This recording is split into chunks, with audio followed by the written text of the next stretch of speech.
시청자 여러분 안녕하십니까. 박물관 수색대 오신 걸 환영합니다. 자, 오늘 박물관 수색대 전쟁 기념관에 왔습니다. 오늘도 저희를 도와주실 서원주 학예사님 모셨습니다. 안녕하십니까. 안녕하세요. 근데 굉장히 좀 특별한 데 우리가 온 것 같거든요. 맞습니다. 여기가 어딘가요? 여기가 전쟁기념관 지하에 있는 제일 안쪽에 있는 총기 수장고입니다. 아, 총기장. 그렇다면 이제 오늘 이 총기 수장고에 왔으니까 굉장히 특별한 물건을 오늘 봐야 되지 않습니까? 네. 예, 어떤 겁니까? 자, 이쪽에 보시면은 네네. 제가 가져오겠습니다. 네네.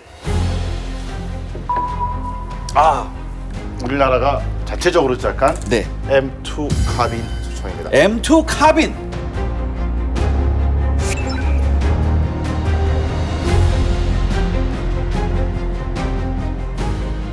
한번 들어보겠습니다. 네. M2 카빈. 아유, 이 덮개가 어디 갔나?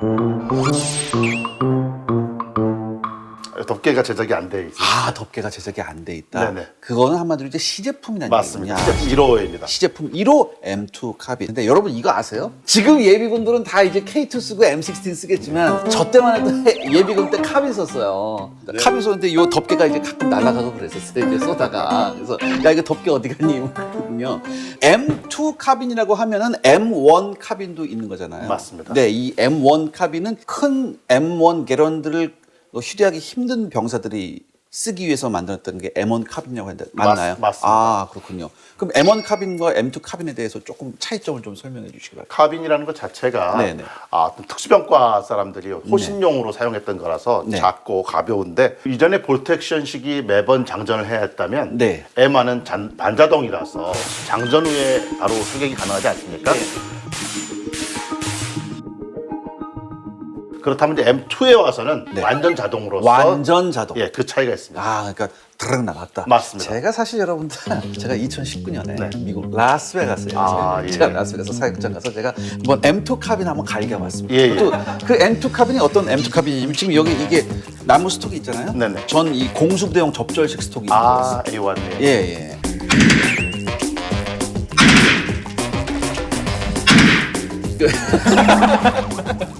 이 카빈이 사실 이제 특수병과가 쓰면서 6.25 전쟁 때는 좀 특히 장진호에서 위력 부족으로 굉장히 좀 욕을 먹기도 했었습니다. 네, 맞습니다. 예.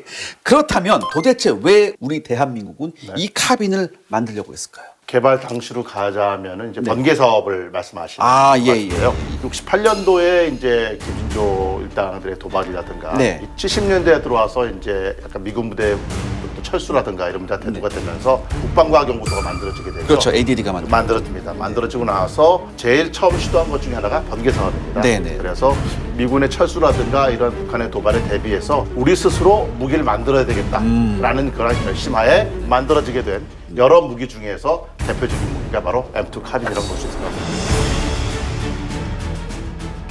그렇다면 우리 군 자체에서도 이 M2 카빈, M1 카빈이든 M2 카빈이든 이 카빈에 대한 평가는 굉장히 좋았던 모양이군요. 이게 일단 M1 게런드 자체가 총신이 길고 무겁기 때문에 네, 네. 동양인의 체형에 조금 무리가 되는 면이 있어서 네. 작고 또 연사 속도가 빠른 M2 카빈이 선호되었던 것도 사실입니다. 예, 예. 우리 베트남전에 처음에, 월남전에 처음에 갈 때도 사실 M2 카빈 많이 갖고 왔다고 하셨더라고요.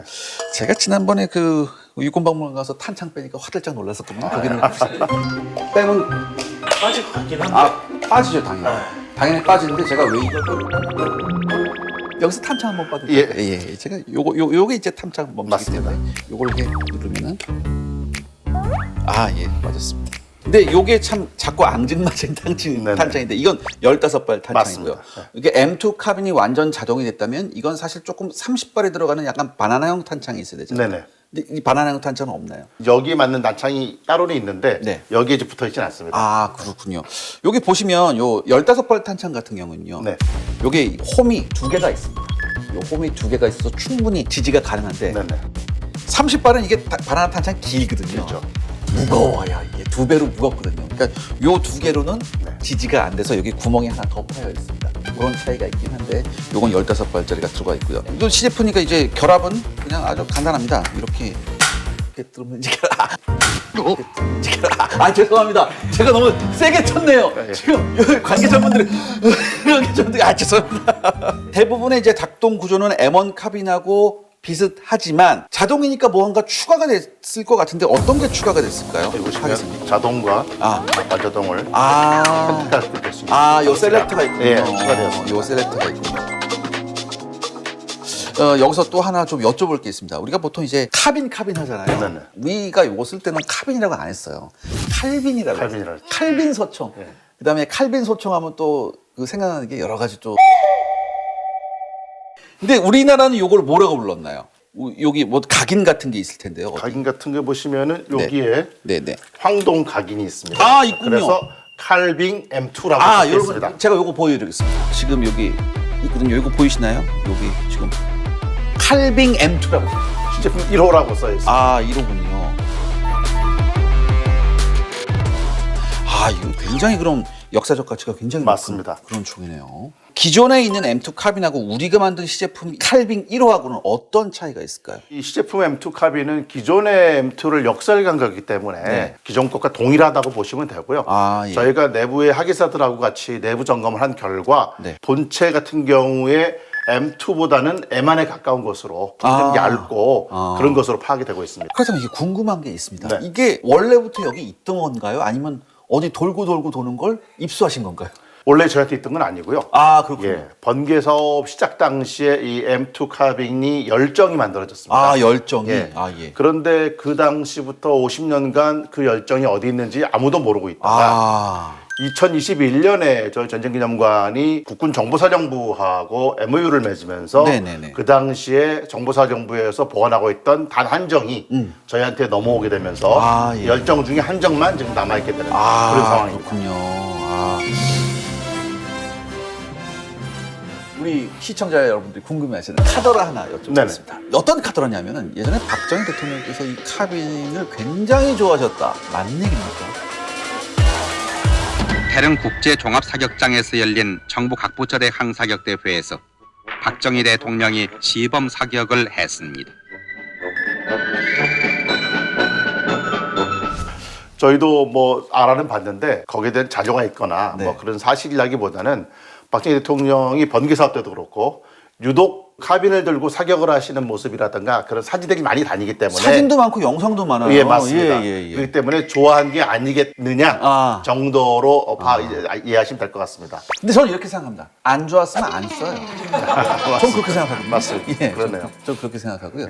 두 번째 카더라가 있습니다. M2잖아요. 그래서 이 M2는 이제 자동 반자동 때문에 이 셀렉터가 있는 건데 6.25 전쟁 당시에 이 M1 카빈을 M2로 개조해서 많이 사용했다. 사실인가요? 사실입니다.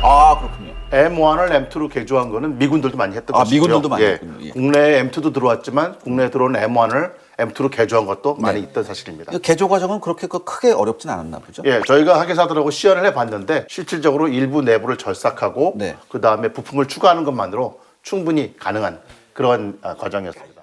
전선에서 쓰다 보면은 완전 자동이 아쉬울 때가 엄청 많거든요. 맞습니다. 그런 것 때문에 이런 경우가 비일비재했다. 맞습니다. 저는 그렇게 보고 싶습니다.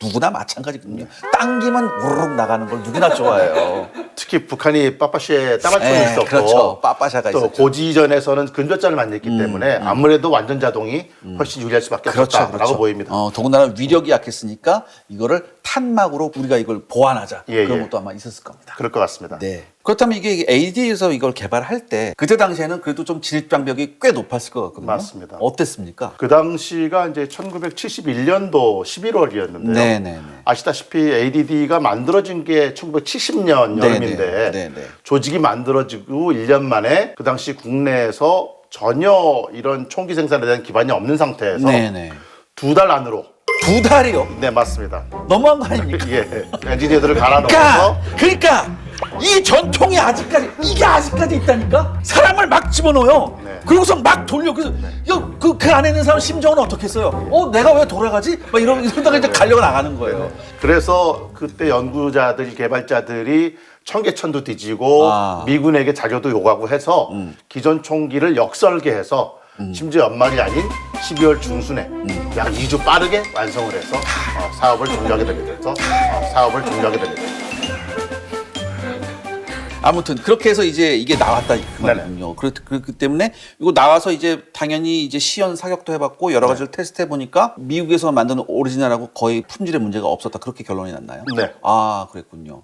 제가 이거 어떤 의미가 있는지 일단은 하계사님한테 한번 더 여쭤보고 싶습니다. 이게 어떤 의미가 있는 총일까요? 1971년도에 네. 국내 어떤 무기 생산 기반 자체가 전혀 없는 상태에서 완전 불모지였죠. 불모지였죠. 예. 그 당시에서 국제 정세라든가 어떤 국방의 필요성에 의해서 연구진들이 의지와 열정 하나로서 거의 무에서 유를 창조해냈다. 아. 그렇게 보시면 될 것 같습니다. 네 맞습니다. 여러분 이거 사실 이거를 그냥 이거 단순 카피잖아. 전 이렇게 생각하지 않습니다. 이런 레퍼런스부터 시작을 하고 그때부터 이렇게 우리가 우리 손으로 무기를 만들어야겠다는 의지가 있었기 때문에 우리가 미군도 주력 소총으로 쓰는 M16을 우리가 라이센스 생산할 수 있었어요. 이런 과정이 없었다면 전 불가능하다고 봤거든요. 그 시작이 아마 오늘 소개해드린 칼빙 M2부터 시작된 게 아닌가.